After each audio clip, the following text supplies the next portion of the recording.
Dear students, আজকে আমরা জৈব রসায়নের জ্ঞানমূলক অনুধাবনমূলক প্রশ্ন নিয়ে আলোচনা করব। দেখো, এখন আমাদের চলতেছে একদম শেষ মুহূর্তের প্রস্তুতি। এই মুহূর্তে যতটা সম্ভব তোমরা যতটুকু এই ভিডিও থেকে গেইন করতে পারো সেটাই তোমাদের লাভ। তো আমরা কথা না বাড়িয়ে শুরু করি। আমি একটু ঢাকা বোর্ড 2022 থেকে শুরু করছি, কারণ 2023 অনেকবার আলোচনা করছি হয়তো। ঢাকা বোর্ড 2022, ঢাকা 2022। দেখো, এখানে জৈব যৌগের জ্ঞানমূলক অনুধাবনমূলক যতগুলো আসছে আমি হালকা একটু টাচ দিয়ে যাব, তাহলে হয়তো তোমাদের প্রিপারেশনটা একটু জাস্ট রিভিশন হলো এইটুকুই। যেমন আমাদের এখানে 1 নম্বর প্রশ্নের খতে যেই প্রশ্নটা আসছে যে পাইরল একটি অ্যারোমেটিক যৌগ ব্যাখ্যা করো। দেখো, জৈব যৌগের অনেকগুলো এরকম যৌগ আছে যেগুলা অ্যারোমেটিক যৌগ। তার মধ্যে পাইরল যেটা বলেছে সেটার সংকেত অ্যাকচুয়ালি এই যে এইটা দ্বিবন্ধন, ভিতরে একজোড়া নাইট্রোজেনের উপর ইলেকট্রন আছে এবং নাইট্রোজেনের বাইরে একটা NH। এই যৌগটাই হচ্ছে অ্যাকচুয়ালি পাইরল। তো এই পাইরলটা একটা অ্যারোমেটিক যৌগ, এটা আমাদেরকে বুঝাইতে হবে। খ নাম্বার যেহেতু প্রশ্ন, সুতরাং প্রথমে আমরা অ্যারোমেটিক যৌগের সংজ্ঞাটা বলবো। অ্যারোমেটিক যৌগের সংজ্ঞা হচ্ছে যে সমস্ত সমতলীয় চাক্রিক যৌগে 4n+2 সংখ্যক সঞ্চারণশীল পাই ইলেকট্রন থাকে তাদেরকে অ্যারোমেটিক যৌগ বলে, যাদের যেখানে n এর মান 0, 1, 2 ইত্যাদি হইতে পারে। তো আমার এইখানে দেখো, এই পাইরল যৌগে আমার ভিতরে দুইটা দ্বিবন্ধন আছে, দুইটা দ্বিবন্ধনে 4টা ইলেকট্রন, আবার নাইট্রোজেনের উপর একজনের মুক্তজোড় ইলেকট্রন আছে। তাহলে ওই 2টা ইলেকট্রন আর 4টা ইলেকট্রন মিলে 6টা ইলেকট্রন এখানে আছে। তো আমরা যদি 4n+2 = 6 ধরি, তাহলে আমার এখানে 4n = 6 - 2 = 4 হবে, এবং সেক্ষেত্রে আমাদের n এর ভ্যালুটা হবে 1। অর্থাৎ আমরা কোনটা, এবং এই সংখ্যাটাকে বলা হয় হাকেল সংখ্যা। যেমন হাকেল সংখ্যা আমাদের 2, 6, 10, তারপরে 14, এগুলো হাকেল সংখ্যা।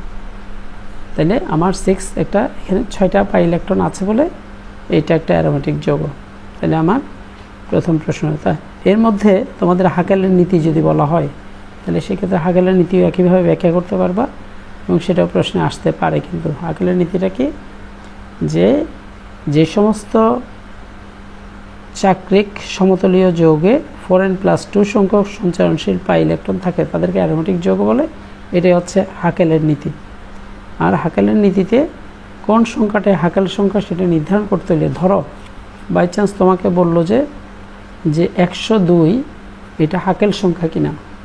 তো হাকেল সংখ্যা বের করার হচ্ছে আমার 4n+2 = 102। তাইলে আমার 4n = 102 থেকে 2 গেলে 100। সুতরাং আমার n = 4, 25, 125।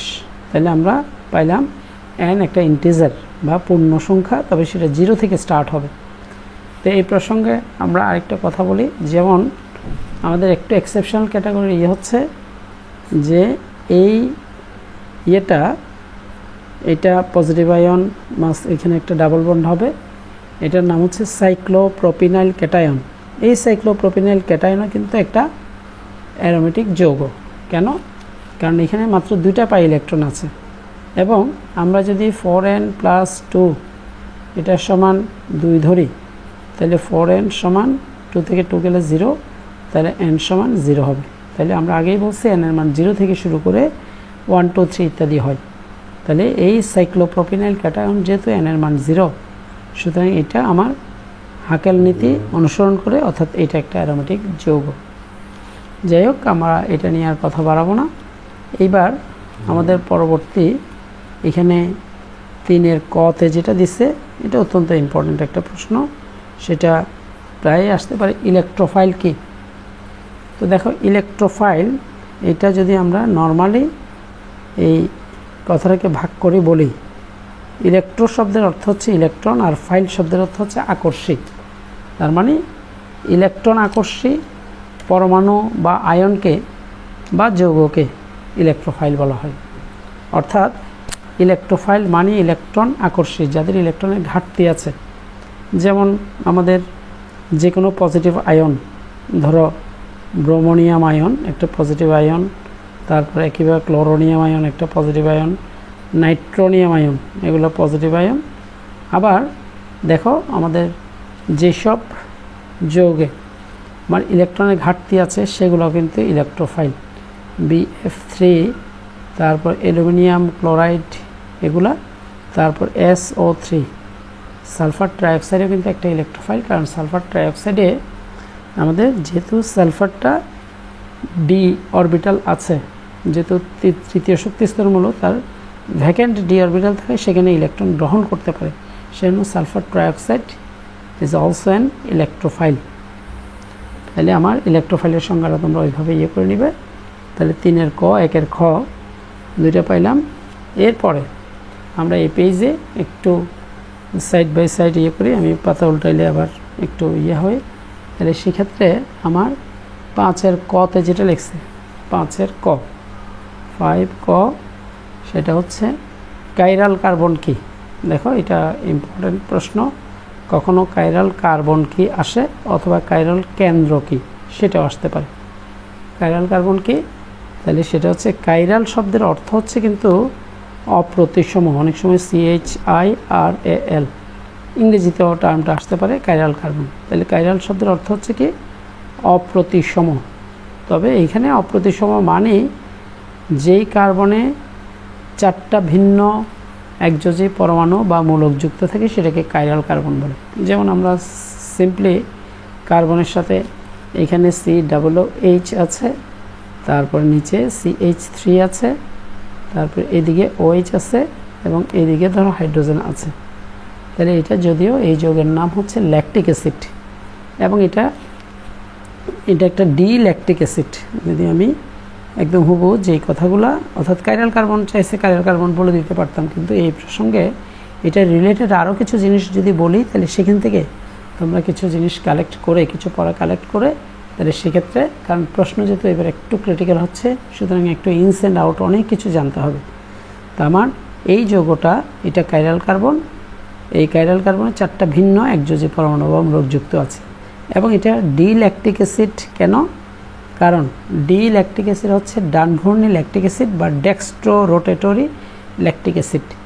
তো সাধারণত আমরা যৌগ এটার যেটা বামঘূর্ণি যৌগ সেখানে আর কিছুই না, জাস্ট ওএস যেটা বাম ডানে আছে সেটা বামে দিব, হাইড্রোজেন যেটা বামে আছে সেটা ডানে দিব। তবে COOH এবং CH3 একই পজিশনে থাকবে। এইখানে দেখো আমরা ডানঘূর্ণি যৌগ সাধারণত নির্ধারণ করার ক্ষেত্রে কার্বনের সাথে যে 4টা ভিন্ন একযোজী পরমাণু বা মূলক যুক্ত থাকবে তাদের পারমাণবিক ভর, যেমন COOH এর পারমাণবিক ভর হচ্ছে 45, হাইড্রোক্সিলের পারমাণবিক ভর হচ্ছে 17, মিথাইলের পারমাণবিক ভর হচ্ছে 15 আর হাইড্রোজেনের পারমাণবিক ভর হচ্ছে 1।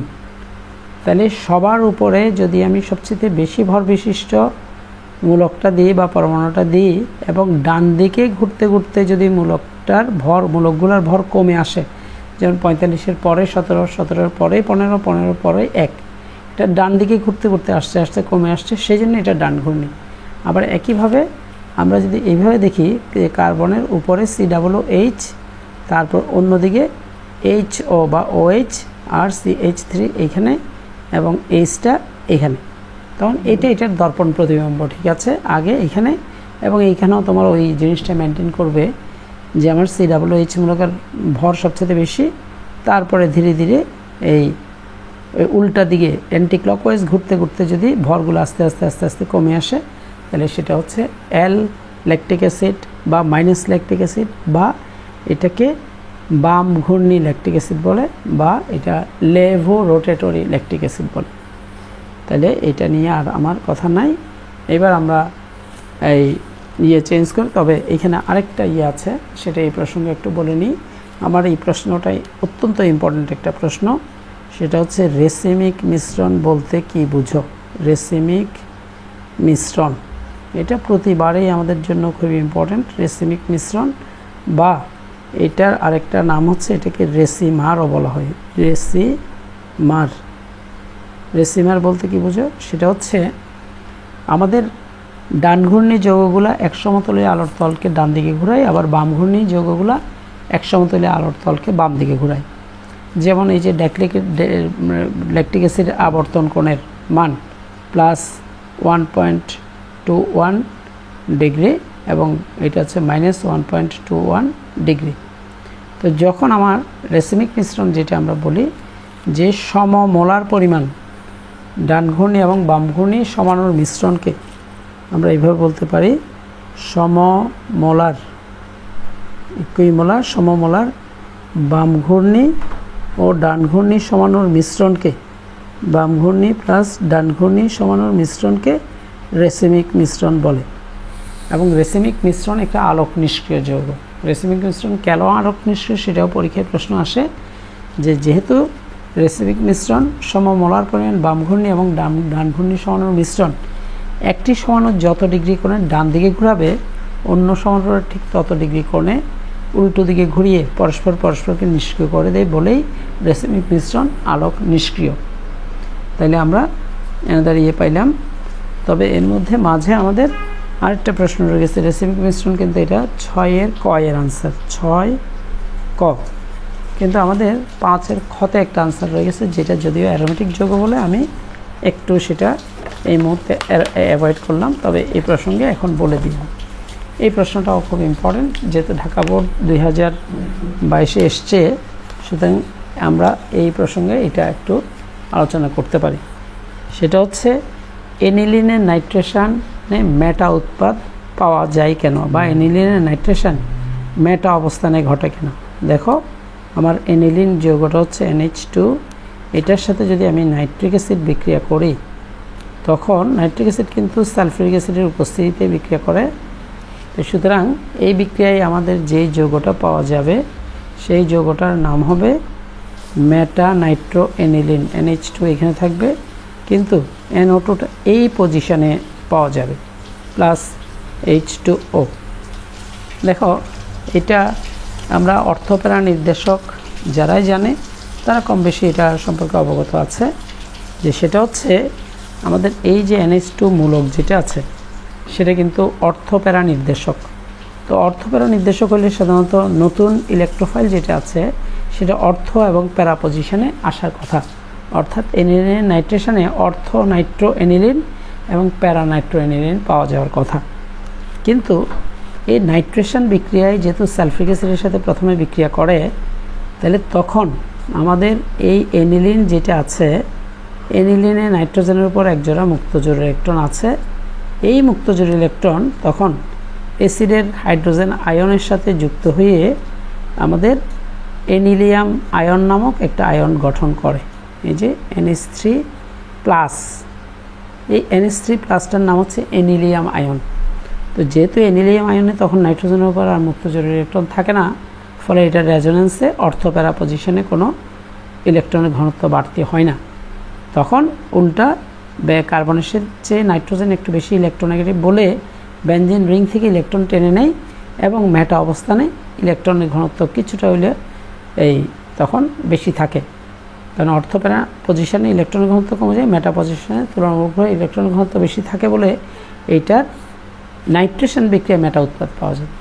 এই আমাদের যে বিক্রিয়াগুলো আছে বেনজিনের, যেমন হ্যালোজেনেশন, ফ্রিডেলক্রাফট অ্যালকাইলেশন, তারপর ফ্রিডেলক্রাফট অ্যাসাইলেশন, নাইট্রেশন, সালফোনেশন, এই বিক্রিয়াগুলোর মধ্যে শুধুমাত্র নাইট্রেশন বিক্রিয়াটাতে মেটা উৎপাদ পাওয়া যায়। অন্য কোনো বিক্রিয়া, যেমন আমি যদি ফ্রিডেলক্রাফট অ্যালকাইলেশন বিক্রিয়া করি, কারণ ফ্রিডেলক্রাফট অ্যালকাইলেশন বিক্রিয়া এই এনিলিনের সাথে আমার মিথাইল ক্লোরাইডের সাথে বিক্রিয়া হয়, তখন মিথাইল মূলকটা জাস্ট NH2 যেহেতু অর্থপ্যারা, অর্থ এবং প্যারা পজিশনে মানে মিথাইল মূলকটা যাবে অর্থ মিথাইল এনিলিন এবং প্যারা মিথাইল এনিলিন পাওয়া যাবে। কিন্তু এই ক্ষেত্রে আমাদের মেটা নাইট্রো এনিলিন পাওয়া যায়, এবং এটা কখনো কখনো 3 মার্কস বা 4 মার্কসের আমাদের সৃজনশীল প্রশ্নেও কিন্তু আসছে, যে এই যৌগের মানে ইয়েতে অর্থাৎ এনিলিনে নাইট্রেশন কোন পজিশনে ঘটে এবং কেন, এটা ব্যতিক্রমী কেন, সেটা পরীক্ষায় আসতে পারে। তো আমাদের ঢাকা বোর্ড 2022 পর্যন্ত 22 এই পর্যন্ত মোটামুটি শেষ। এর মধ্যে আর কোনো জ্ঞানমূলক অনুধানমূলক আসে নাই। আমরা পরবর্তী ইয়েতে যাইতে পারি এবং পরবর্তী ইয়েটা আমাদের চিটং বোর্ড 2022। আমরা চিটং বোর্ড বরাবরই আগেই বলছি একটু কঠিন হয় মনে হয় আর কি। চিটং বোর্ড 2022 আমরা এখন সেটা নিয়েই কথা বলবো। প্রথম প্রশ্ন, যদিও এই প্রশ্নগুলো তোমাদের এই বইয়ের শরণাপন্ন হইতে হবে, কারণ যখন তুমি উত্তরগুলো মুখস্থ করবা একদম অ্যাকুরেট উত্তরটা যাতে হয়। তো আমাদের প্রথম প্রশ্ন যেটা আছে, মুক্তমূলক কি?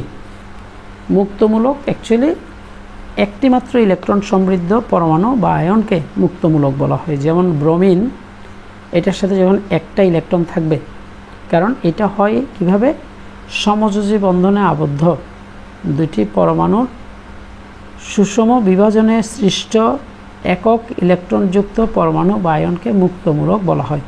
তাহলে এই মুক্তমূলক ব্রোমিন ফ্রি রেডিক্যাল এটা একটা মুক্ত, এবং এগুলো খুব রিঅ্যাক্টিভ হয়, কারণ একটা ইলেকট্রন থাকলে আরেকটা ইলেকট্রন সমৃদ্ধ কোনো পরমাণু এটার সাথে সহজেই যুক্ত হয়ে একটা যৌগ বন্ধন তৈরি করে। তাহলে আমরা পেয়ে গেলাম মুক্তমূলক কি। মুক্তমূলকের সংজ্ঞাটা পড়ে নিবে, কারণ মুক্তমূলক অনেক ইম্পর্টেন্ট। এবার দেখো পরবর্তী একের খ যেটা আসছে, অ্যামোনিয়া অপেক্ষা অ্যানিলিন দুর্বল ক্ষার কেন? এটা ইম্পর্টেন্ট, খুবই ইম্পর্টেন্ট। আমরা যদি দেখি অ্যামোনিয়া NH3 নাইট্রোজেনের উপর মুক্তজোড় ইলেকট্রন আছে, আবার আমাদের অ্যানিলিন সেটাতেও কিন্তু নাইট্রোজেনের উপর মুক্তজোড় ইলেকট্রন আছে। তাহলে আমাদের যেহেতু এই প্রশ্নটা 2-এর প্রশ্ন আনসার করতে হবে, তাহলে সেক্ষেত্রে অ্যানিলিন এবং অ্যামোনিয়ার মধ্যে যে বেসিক পার্থক্য সেটা হচ্ছে অ্যানিলিনের নাইট্রোজেনের সাথে যে 3টা হাইড্রোজেন যুক্ত আছে, হাইড্রোজেনের ইলেকট্রন দেওয়ার বা নেওয়ার ক্ষমতা নাই। সেক্ষেত্রে নাইট্রোজেনের উপর যে মুক্তজোড় ইলেকট্রন আছে সেটা তার নিজের মতো করে ইলেকট্রন দিতে পারবে। তাহলে এই ক্ষেত্রে অ্যামোনিয়া একটা ক্ষার। অন্যদিকে অ্যানিলিনের নাইট্রোজেনের উপর যে মুক্তজোড় ইলেকট্রন আছে সেটা বেনজিন বলয় তার নিজের দিকে টেনে নিয়ে রেজোনেন্স প্রক্রিয়ায় অংশগ্রহণ করায়। রেজোনেন্স মানে ইলেকট্রনগুলো বেনজিন রিংয়ের ভিতরে এই দিক থেকে এদিকে ঘুরতে থাকে, ফলে নাইট্রোজেনের উপর ইলেকট্রনের ঘনত্ব অনেকটা কমে যায়, যেই কারণে এটা অত্যন্ত দুর্বল ক্ষারক। কারণ আমরা এগুলো লুইস ক্ষার মানে হচ্ছে যারা এই মুক্তজোড় ইলেকট্রন দান করতে সক্ষম তারা হচ্ছে লুইস ক্ষার। তাহলে এই ক্ষেত্রে অর্থাৎ অ্যানিলিনের নাইট্রোজেনের উপর মুক্তজোড় ইলেকট্রন বেনজিন বলয় তার রেজোনেন্স প্রক্রিয়ায় অংশগ্রহণ করায় বলে নাইট্রোজেনের মানে ঘনত্ব তেমন একটা থাকে না, সেজন্য এটা অত্যন্ত দুর্বল ক্ষার হিসেবে বিবেচিত হয়। তাহলে একের ক খ পেয়ে গেলাম আমি। এইবার আমাদের পরবর্তী যেটা আছে সেটা হচ্ছে কার্যকরীমূলক কি। কার্যকরীমূলকের সংজ্ঞাটা তাও বলবো, যে আমি মুখে না বলে তোমাদেরকে এটা মানে করতে বলবো, শিখতে বলবো। এবং কার্যকরীমূলক আমি যদি একটু বলি, যে কিছু পরমাণু বা পরমাণু গুচ্ছ যারা জৈব যৌগের বিভিন্ন ভৌত ও রাসায়নিক বৈশিষ্ট্য নির্ধারণ করে তাদেরকে কার্যকরীমূলক বলে। যেমন আমরা লিখলাম যে OH একটা অ্যালকোহলের কার্যকরীমূলক, আমার COOH এটা কার্বক্সিলিক অ্যাসিড মূলকের বা কার্বক্সিল মূলকের কার্যকরীমূলক। তারপরে একইভাবে CHO অ্যালডিহাইডের কার্যকরীমূলক। তাই 2-3টা উদাহরণ দিবা, যেহেতু এটা 2 মার্কসের প্রশ্ন, না 1 মার্কসের প্রশ্ন। এক্সট্রা 1 মার্কসের প্রশ্নগুলো উদাহরণ দেওয়া দরকার নেই, আমার সংজ্ঞাটা লিখলে হইল যে যেসব পরমাণুগুচ্ছ জৈব যৌগের বৈশিষ্ট্য নির্ধারণ করে, বিশেষ করে তাকে কার্যকরীমূলক বলে।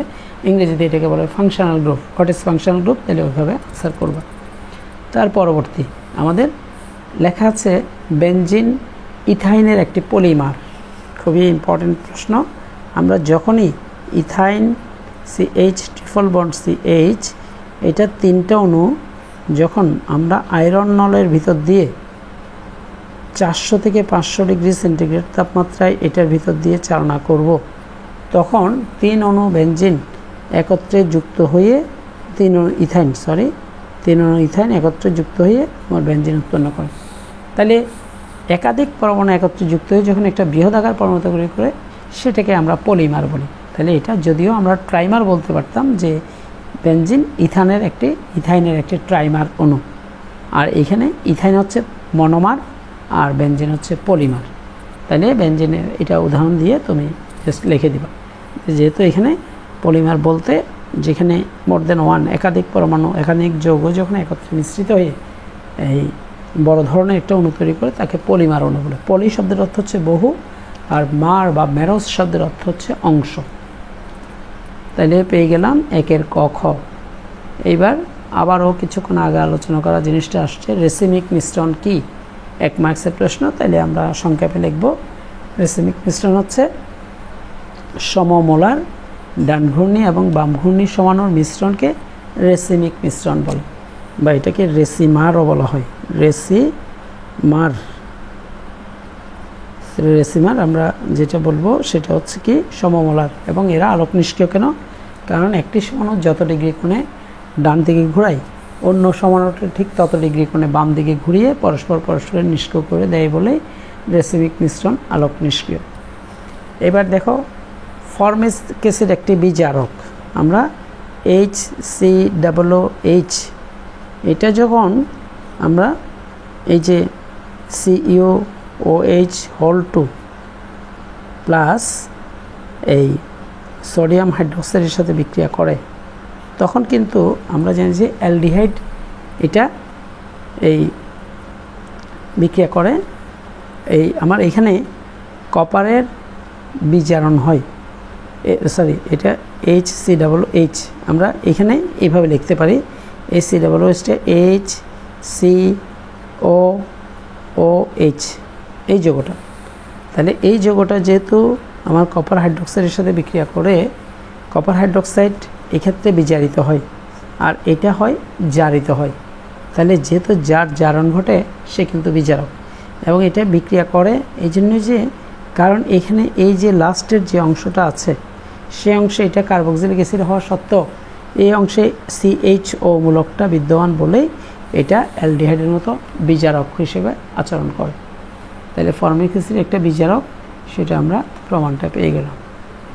এরপরে আসো আমরা এই চট্টগ্রাম বোর্ডে আর প্রশ্ন আসছে কিনা দেখো, টলেন বিকারক। টলেন বিকারক এটা তোমাদেরকে এই মুখস্থ করতে হবে, এবং সেই মুখস্থ করার সিস্টেমটা আমরা বলবো। টলেন বিকারক হচ্ছে diamine silver hydroxide AgNH3 whole 2 OH। তাহলে এটা এই সিলভার নাইট্রেট দ্রবণে অ্যামোনিয়াম হাইড্রোক্সাইড যোগ করে তারপরে এই ডাইঅ্যামিন সিলভার, অর্থাৎ টলেন বিকারকের মূল ফর্মুলা হচ্ছে এটা ডাইঅ্যামিন সিলভার হাইড্রোক্সাইড। সেটা বই থেকে দেখে নিবে। এবং এটা কি কাজে ব্যবহার করে? এই টলেন বিকারকটা অ্যালডিহাইড শনাক্তকরণে ব্যবহৃত হয়, কারণ অ্যালডিহাইড টলেন বিকারকের সাথে সিলভার দর্পণ দেয় কিন্তু কিটোন কোনো বিক্রিয়া দেয় না। তারপরে আমাদের এরপরে আমরা আরেকটা পেজ আমাদের শেষ হয়ে গেল। এই আমরা কিন্তু এখনও চট্টগ্রাম বোর্ডেই আছি। তো চট্টগ্রাম বোর্ডে আমাদের পরবর্তী প্রশ্ন যেটা আছে, টলেন বিকারক কী সেটা তো আগেই বলছি, তোমরা মুখস্থ করে নিবা। এখানে আমাদের যেটা এসছে সেটা হচ্ছে পিরিডিন একটি অ্যারোমেটিক যৌগ, ব্যাখ্যা করো বা কেন এটা আসছে। তো পিরিডিনের সংকেত দেখো, আমাদের এইখানে বন্ডের এই পজিশনে একটা নাইট্রোজেন হবে, আর 3টা দ্বিবন্ধন যেভাবে আছে সেভাবে থাকবে। এখানে 3টা দ্বিবন্ধনের 6টা ইলেকট্রন, তো 4n+2 সংখ্যক সঞ্চারণশীল পাই ইলেকট্রন থাকলেই 6টা ইলেকট্রন যেহেতু আছে, তাহলে n সমান 6 থেকে 2 গেলে 4, তাহলে n সমান 1। তাহলে এখানে এটা হেটারো অ্যারোমেটিক যৌগ। আমরা শুরুতে যে পাইরল নিচ্ছি সেটাও কিন্তু হেটারো অ্যারোমেটিক যৌগ। অ্যারোমেটিক যৌগ ঠিক আছে, কিন্তু এখানে কার্বন ভিন্ন অন্য কোনো পরমাণু যদি যুক্ত থাকে তাহলে সেটা হেটারো অ্যারোমেটিক যৌগ। তাহলে এখানে পিরিডিনে আমাদের নাইট্রোজেনটাই মানে পরমাণু, অন্য পরমাণু কার্বন ছাড়া। তাহলে পিরিডিন আর ওটা ছিল পাইরল। তোমরা মনে রাখারও একটা উপায় আছে যে পিরিডিন প দিয়ে, পাইরল অফ প দিয়ে, তার মানে ওটা পঞ্চভুজ আকৃতির, ঠিক আছে, দুইটাতে n থাকে। আর দেখো এই প্রসঙ্গে একটু করে যদি বলি, আমাদের যখন S থাকবে সালফার উপর একজোড়া ইলেকট্রন ভিতরে একজোড়া ইলেকট্রন বাইরে, তখন এটার নাম হচ্ছে থায়োফিন, কারণ সালফার থাকলে ওগুলোকে থায়ল যৌগ বলে। আর একইভাবে আমাদের যখন এখানে O থাকবে, এখানে 2টা বন্ধন, এবং এখানেও এই 2 2 4, 4 দিয়ে 6টা ইলেকট্রন, এটার নাম হচ্ছে ফিউরান। এটা থায়োফিন, এটা ফিউরান। তাহলে এগুলো সবগুলো অ্যারোমেটিক যৌগ। এবং আরেকটা জিনিস যে এগুলা হেটারো অ্যারোমেটিক যৌগ। যাই হোক, আমাদের 2টা প্রশ্নের উত্তর পেয়ে গেলাম। আর এখানে আমাদের চট্টগ্রাম বোর্ড তেমন কোনো প্রশ্ন আসেনি। তাহলে এবার এটা থেকেও সামনে আগাইতে পারি, প্রসিড করতে পারি। ইতিমধ্যে আমাদের ইয়েতে যেটা শো করছে যে প্রায় 25 মিনিট অতিক্রান্ত হয়েছে। আমি আর একটু কন্টিনিউ করব যাতে তোমাদের আরও কিছু প্রশ্ন এই সুযোগে আসতে পারে। দেখো সেই প্রশ্নটা আসছে কুমিল্লা বোর্ড 2022। এবার কুমিল্লা, আমাদের কুমিল্লা বোর্ড 2022-এ যেই প্রশ্নটা কুমিল্লা 22 সেটা কি দেখো, সেটা আছে আমার ওএইচমূলক অর্থপেরা নির্দেশক কেন ব্যাখ্যা করো। এটা কিন্তু একটু ডিটেলস ব্যাখ্যা করতে হবে, কারণ বলা আছে, আমি যদি সংক্ষেপে বলি যে ওএইচমূলক বেনজিন বলয়ে থাকা অবস্থায় বেনজিন বলয়ে ইলেকট্রন ঘনত্ব অর্থ এবং প্যারা অবস্থানে বৃদ্ধি করে বলে ওএইচমূলক অর্থপেরা নির্দেশক। বাট সেটা যদি আমি একটু করে স্ট্রাকচার দিয়ে দেখাই, আমার স্ট্রাকচারটা একটু মনোযোগ সহকারে দেখো, আমি একটু বড় করে আঁকতেছি। তাহলে আমার এখানে একটা বন্ধন, এখানে একটা বন্ধন, এখানে একটা বন্ধন। আমরা যখন ওএইচ দিয়ে ব্যাপারটা বুঝাবো, তাহলে দেখো ওএইচের এই অক্সিজেনের উপর এখানে এক জোড়া, এখানে এক জোড়া ইলেকট্রন আছে।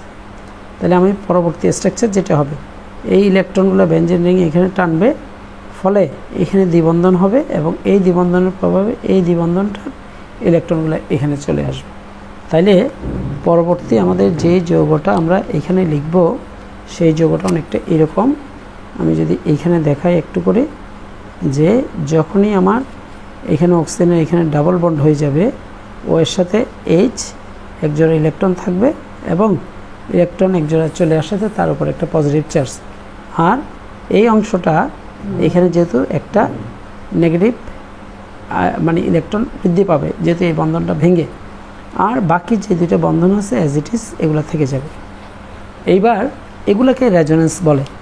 রেজোনেন্স কাঠামোতে এর পরের যে স্ট্রাকচারটা হবে সেটা হবে কি, এই ইলেকট্রন জোড়া এবার এইখানে আসবে ভিতরের দিকে, তো তার প্রভাবে এই বন্ধনটা ভেঙে তার ইলেকট্রনগুলো এখানে যাবে।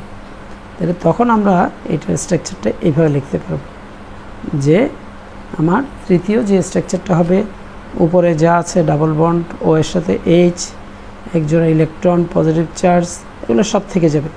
আর এই বন্ধনটা যেহেতু এখানে আসছে, তাহলে এই বন্ধনটা বন্ধন হিসেবে, আর এটা ভেঙে তার ইলেকট্রন জোড়া নেগেটিভ চার্জ আকারে এখানে বসবে, আর এখানে বন্ধনটা রয়ে গেছে।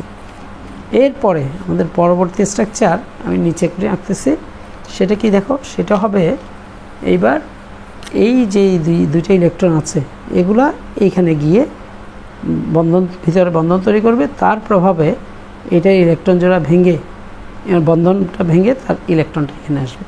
তাহলে দেখো সেক্ষেত্রে আমরা যদি পরবর্তী স্ট্রাকচার এখানে দেখাই, তাহলে আমাদের আসবে কি, এইখানে উপরে ও এইচ এক জোড়া ইলেকট্রন পজিটিভ চার্জ, এবং দেখো এখানে ভিতরে যে বন্ধনটা আছে সেটা তো আছে, এই ইলেকট্রন দুটা এখানে বন্ধন তৈরি করবে, আর এটার ভেঙে এখানে কিন্তু এক জোড়া ইলেকট্রন নেগেটিভ চার্জ আকারে রয়ে যাবে।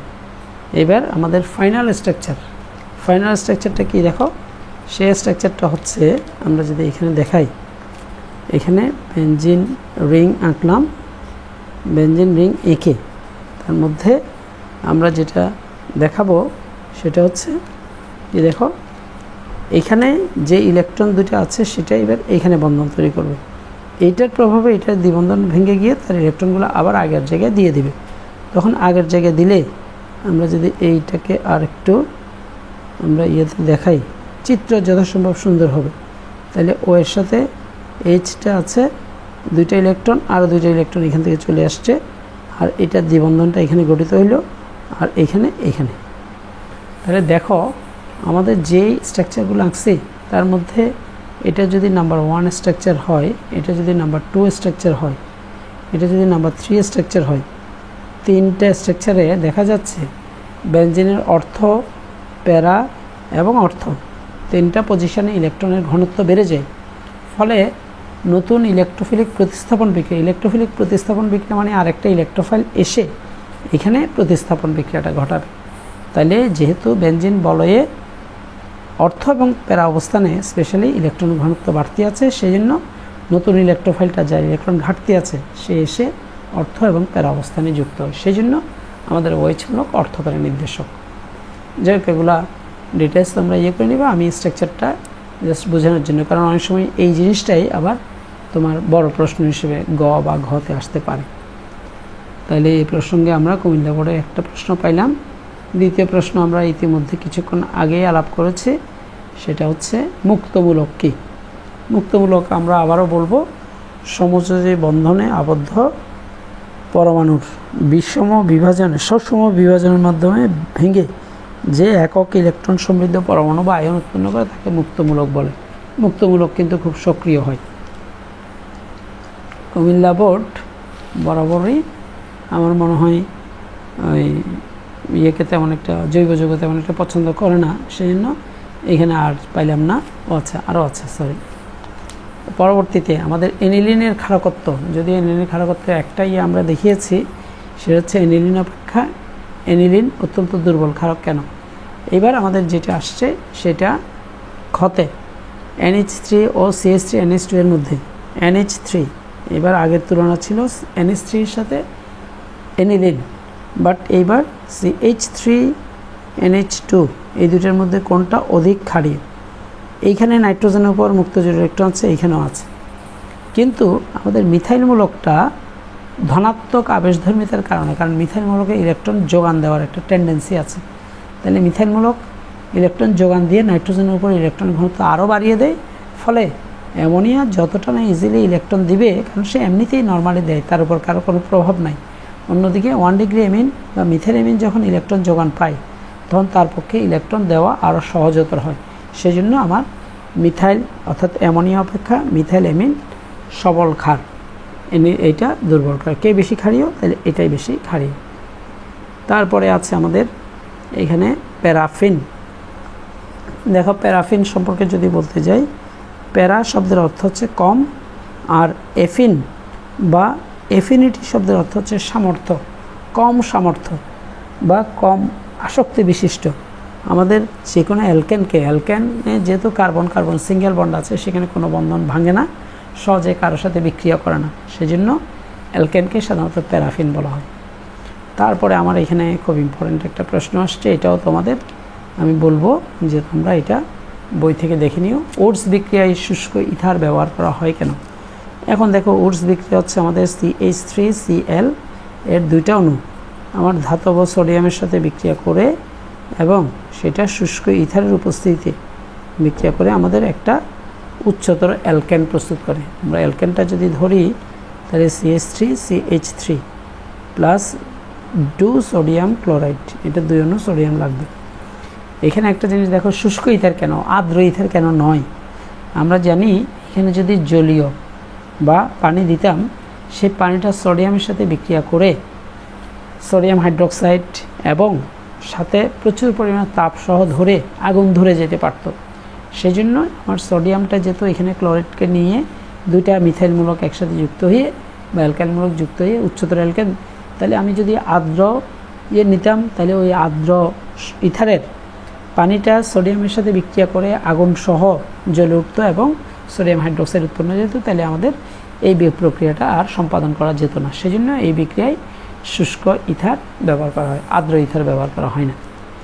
তাহলে আমাদের সেটা পাইলাম। এইবার একটা মানে টেকনিক্যাল একটা প্রশ্ন চাইছে, সেটা হচ্ছে এই ধরনের প্রশ্ন আসলে তোমরা এগুলাতে ফুল মার্কস উঠে, যদিও 1 মার্কসে 1,3-বিউটাডাইনের সংকেত লিখো। 1,3-বিউটাডাইন। তোমরা যখন এরকম নাম দিয়ে কোনো বিক্রিয়া চাইবে যে এই যৌগের নাম লিখো, তাহলে সেক্ষেত্রে দেখো 1,3-বিউটাডাইন আমরা যদি একটু লিখি, তাহলে প্রথমে তুমি করবা কি, বিউটাডাইন অর্থাৎ আমাকে কার্বন 4টা নিতে হবে, 1 2 3 4। তো সেখানে 1 মানে এইটা, তাহলে এইটা একটা ডাবল বন্ড লাগবে, তারপরে 1 2 এটা 3-এর মধ্যে আরেকটা ডাবল বন্ড লাগবে, তাহলে এটা 1 যদি হয় এটা 3, 1,3-বিউটাডাইন। বিউটা মানে 4টা কার্বন, আর এখানে তখন প্রয়োজন মতো তুমি হাইড্রোজেন দিবে। যেমন কার্বনে এখানে 2টা হাইড্রোজেন আছে, তাহলে 2টা বন্ধন আছে, আরও হাইড্রোজেন 2টা। এখানে হাইড্রোজেন হবে অনলি 1, কারণ 2 একে 3টা বন্ধন। আবার এখানেও 2 একে 3টা বন্ধন, হাইড্রোজেন হবে একটা, আর এখানে দুইটা বন্ধন আছে, তাহলে হাইড্রোজেন হবে দুইটা। তাহলে এই যৌগ হচ্ছে 1,3-বিউটাডাইইন। আমরা ইতিমধ্যে শেষ করলাম আমাদের নতুন আরেকটা বোর্ড, এবং সেটা কুমিল্লা বোর্ড 2022। আমরা ইতিমধ্যে আমাদের 35 মিনিট অতিক্রান্ত হয়েছে। আমরা মনে হয় এই আপাতত না, আমি আরেকটা বোর্ড দিয়ে শেষ করব, কারণ সেখানে কিছু কিছু ইনফরমেশন, কিছু কিছু জিনিস পাবা যেটা তোমাদের জন্য খুবই কার্যকর। আমি তাহলে সেই প্রশ্নটা হচ্ছে আমার রাজশাহী বোর্ড 2022, রাজশাহী বোর্ড। তাহলে দেখো, রাজশাহী বোর্ড 2022-এর যদি আমি প্রশ্নটা আলোচনা করি, 2022 রাজশাহী বোর্ড 2022, এই প্রশ্নটাতে আমার প্রথমে যেটা চাইছে সেই প্রশ্ন, আমি কিন্তু জৈব যৌগের শুধু জ্ঞানমূলক অনুধাবনমূলকগুলোই দেখাচ্ছি, যাতে তোমরা কিছুটা ডায়াস্টেরিওমার কি ইম্পর্ট্যান্ট, অত্যন্ত ইম্পর্ট্যান্ট প্রশ্ন। ডায়াস্টেরিওমার, এই ডায়াস্টেরিওমার এই জিনিসটা একটু ভালো করে দেখো। সেটা হচ্ছে, ধরো আমি এইখানে একটা OH দিলাম, এখানে কার্বনের সাথে এখানে একটা Cl, এখানে একটা এই হাইড্রোজেন দিলাম। অন্যদিকে এইখানেও C, এখানে ধরো আমার ব্রোমিন আছে, এখানে হাইড্রোজেন আছে, আর এখানে ধরো দিলাম তাও OH। তাহলে এটা দুইটা কাইরাল কার্বন বিশিষ্ট, তবে দুইটা কাইরাল কার্বনের মধ্যে দুইটা কিন্তু আমার যদি, অর্থাৎ দুইটা অপ্রতিসম কাইরাল কার্বন, মানে আমার দুইটা কাইরাল কার্বনের মধ্যে, অর্থাৎ অপ্রতিসম কাইরাল কার্বন সদৃশ অসদৃশ হইতে পারে। যেমন এই কার্বনে HOHCl, এখানে HOHBr, মানে এখানে যে তিনটা জিনিস আছে এখানে কিন্তু সে হুবহু একই তিনটা জিনিস নাই। সেই জন্য এদেরকে বলে দুটি অসদৃশ কাইরাল কার্বন বিশিষ্ট যৌগের একটি যদি অন্যটির দর্পণ প্রতিবিম্ব না হয়। যেমন ধরো আমি এখানে এই Hটাকে এই পাশে দিয়ে Clটাকে এই পাশে দিলাম, OHটা ঠিক আছে। আবার এই নিচে C এর পাশে এখানে H, এখানে Br হলো, আর OHটা ঠিক থাকলো। তাহলে দেখো এই অংশে আমাদের মানে ইয়েটা বামে ডানে চেঞ্জ হইলেও এই অংশে কিন্তু চেঞ্জ হয় না, তার মানে এটার দর্পণ প্রতিবিম্ব না। তাহলে এই দুইটাকে ডায়াস্টেরিওমার বলে। তাহলে আমরা কি বলবো, যে দুটি অসদৃশ কাইরাল কার্বন বিশিষ্ট যৌগের একটি সমাণু যদি অন্য সমাণুটির দর্পণ প্রতিবিম্ব না হয়, তখন তাদেরকে আমরা ডায়াস্টেরিওমার বলবো। তাহলে গেল ডায়াস্টেরিওমার। আর দেখো এরপরে আমাদের যে প্রশ্নটা আছে সেগুলো, বিউট টুইন জ্যামিতিক সমানতা প্রদর্শন করবে কি? বিউট টুইন, তোমরা যৌগ দেখলেই প্রথমে বিউট, লেখাটা তো ঠিক মতো নাই, তাহলে আমার বিউট টুইনের জন্য আমরা কি করব, দেখো প্রথমত একটা কার্বন, দুইটা কার্বন, তিনটা কার্বন, চারটা কার্বন, তাহলে বিউট 2, তার মানে ডাবল বন্ড এখানে, আর বাকিগুলো সিঙ্গেল বন্ড। তাহলে এখানে একটা CH3, এখানে CH, এখানেও H, এখানে CH3। তাহলে এই যৌগের নাম হচ্ছে বিউট টুইন। তাহলে বিউট টুইন জ্যামিতিক সমতা প্রদর্শন করবে কি? হ্যাঁ, করবে। কারণ আমাদের জ্যামিতিক সমতা প্রদর্শন করার যে শর্ত, ডাবল বন্ডের দুই পাশে কার্বনের সাথে একই পরমাণু নাই, এখানে হাইড্রোজেন, এটা মিথাইল। যদি একই পরমাণু দুইটা থাকতো তাহলে কিন্তু হইতো না। তো এখন এটার জ্যামিতিক সমতা আমরা যেটা করব, কার্বন কার্বন, একটা H, একটা CH3, আর এখানেও একটা H, একটা CH3, এটা এবং আরেকটা সমানতার যেটা হবে সেটা হচ্ছে কার্বন কার্বন ডাবল বন্ড, এখানে H, এখানে CH3, আর অন্যদিকে এইখানে CH3, এখানে H। দেখো তাদের কনফিগারেশনটা ভিন্ন। আবার এখানে দুইটা হাইড্রোজেন সেম সাইডে বলে এটা সি সমানো, আর এটা দুইটা হাইড্রোজেন বা দুইটা মিথাইল অপোজিট সাইডে বলে এটা ট্রান্স সমানো। এটা CH2 বিউটিন, এটা ট্রান্স 2 বিউটিন। তাহলে এই বিউট টুইন জ্যামিতিক সমানতা প্রদর্শন করবে। তারপরে আমার তৃতীয় প্রশ্ন, ইতিমধ্যে আমার প্রশ্ন কমন পড়া শুরু করছে, কারণ হাকেল তত্ত্বটি লিখো এখানে আসছে। তাহলে হাকেল তত্ত্বটি হচ্ছে ওইটাই, যে সমস্ত সমতলীয় চাক্রিক যৌগে 4n+2 সংখ্যক সঞ্চারণশীল পাই ইলেকট্রন থাকে তাদেরকে হাকেল সংখ্যা বলা হয়। যাই হোক, এরপরে আমরা একটা প্রশ্ন দেখাইতে ভুলে গেছি। এখানে একটা প্রশ্ন দিচ্ছে মেটা নির্দেশক কি? তাহলে মেটা নির্দেশক কি? সেটা হচ্ছে বেনজিন বলয়ে যুক্ত যেসব পরমাণু বেনজিন বলয়ের মেটা অবস্থানে ইলেকট্রন ঘনত্ব বাড়িয়ে নতুন ইলেকট্রোফাইলকে মেটা অবস্থানে যাওয়ার জন্য নির্দেশ করে, তাদেরকে মেটা নির্দেশক বলা হয়। তো মেটা নির্দেশকের সংজ্ঞা ওইভাবে পড়ে নিবা। তবে মেটা নির্দেশক আমরা এই যে CO দুইটা তারপরে COOH, তারপরে সায়ানাইড, তারপরে SO3H, তারপরে আরও আছে যে আমার CRR যেটা স্টার। তাহলে এরকম যেগুলা অর্থাৎ যেসব বেনজিন রিংয়ের সাথে যে মূলকটা যুক্ত, যে পরমাণুটা যুক্ত, তার সাথে যদি কোনো ডাবল বন্ড থাকে সেগুলা মেটা নির্দেশক হয়। তাহলে এগুলো সবগুলো ডাবল বন্ড বা ট্রিপল বন্ড থাকে, তাহলে এগুলো সবগুলো মেটা নির্দেশক। তাহলে মেটা নির্দেশকের অংশটা পাইলাম। এবার আমাদের পরবর্তী একটা যৌগ লিখছে, এটার ইউপ্যাক নাম কি? ইউপ্যাক নাম, আমরা ইউপ্যাক নামের মধ্যে যাব। দেখো এই ক্ষেত্রে ইউপ্যাক নাম CH3 3COH, সহজ, অতটা কঠিন না। CH3 3COH আমরা বোঝাই যাচ্ছে কার্বনের 3 দিকে 3টে অ্যালকাইল মূলক, CH3 CH3 CH3 তারপর OH। এই যৌগের দেখো এই প্রসঙ্গে যেহেতু প্রসঙ্গে আসছে, আমরা এই যৌগের 3টা নাম আবিষ্কার অর্থাৎ করছি। সেটা একটা নাম হচ্ছে তোমার, যেহেতু এটা 1 2 3 কার্বন বিশিষ্ট একটা অ্যালকোহল প্রোপানল, সেখানে দ্বিতীয় কার্বন একটা মিথাইল আছে, তাহলে এটার নাম হবে 2-মিথাইল প্রোপানল 2। আর এটা আরেকটা জিনিস কি, দ্বিতীয় কার্বনে যদি একটা মূলক উপরে মিথাইল এবং নিচে মিথাইল থাকে, তখন সেগুলোকে নিউ যৌগ বলা হয়। এবং এটার নাম হচ্ছে 1 2 3 4 কার্বন বিশিষ্ট নিউ বিউটাইল অ্যালকোহল। নিউ মানে আমার NEW না, নিউ না, NEO বাংলাতে লিখতে যদিও দন্তের নরস্বীকার রস্য হয়, তাহলে নিউ বিউটাইল অ্যালকোহল বা 2-মিথাইল প্রোপানল 2। তবে এটার আরেকটা খুবই সুন্দর নাম আছে, সেটা হচ্ছে এই কার্বনের সাথে হাইড্রোক্সিল মূলকটা যুক্ত করে আমরা কার্বিনল বলি, আর এই দিকে 3টা মিথাইল আছে বলে এটার নাম ট্রাইমিথাইল কার্বিনল। তাহলে এই যুগের এটা নাম হইতে পারে। যদি এত কিছু আমাদের চাই নাই, আমাদের লিখতে হবে এটার ইউপ্যাক নাম হচ্ছে 2-মিথাইল প্রোপানল 2 অথবা 2-মিথাইল প্রোপ 2-অল। তারপরে প্রশ্নটা একটু ইম্পর্ট্যান্ট, যে দুটি যৌগ কখন এনানসিওমার হয় ব্যাখ্যা দাও। তাহলে এনানসিওমার, দুটি যৌগ কখন এনানসিওমার হয়? যখন তারা এক সমতলে আলোর তলকে ডান দিকে অথবা বাম দিকে ঘোরাবে। তাহলে অর্থাৎ কাইরাল কার্বন সমৃদ্ধ যৌগগুলাই এনানসিওমার হয়, কারণ এনানসিওমার কাইরাল কার্বন বিশিষ্ট যৌগ যারা এক সমতলে আলোর তলকে ডানে বা বামে নির্দিষ্ট কোণে ঘুরায়। তারপরের প্রশ্ন আমাদের ডি ল্যাকটিক অ্যাসিডের সংকেত লিখো। আমরা শুরুতে ডি ল্যাকটিক অ্যাসিডের সংকেত লিখছি, এখন আবারও তোমাদের জন্য লিখি। কার্বন উপরে COOH, নিচে CH3, তারপরে এইখানে OH আর এখানে H যেটা আছে, এটাই হচ্ছে আমাদের ডি ল্যাকটিক অ্যাসিড, ডান ঘূর্ণি ল্যাকটিক অ্যাসিড। তাহলে আমরা এর মধ্যে আর তোমাদের বিরক্তির উদ্রেক করব না, কারণ ইতিমধ্যে আমরা আরেকটা বোর্ড শেষ করেছি, রাজশাহী বোর্ড। তাহলে ইতিমধ্যে আমরা যে বোর্ডগুলো শেষ করলাম, ঢাকা বোর্ড, চট্টগ্রাম বোর্ড, তারপরে চট্টগ্রাম বোর্ডের পরে আমার কুমিল্লা বোর্ডের পরে রাজশাহী বোর্ডের জ্ঞানমূলক ধর্মমূলক যেগুলো যা ছিল সবগুলো আলোচনা করলাম।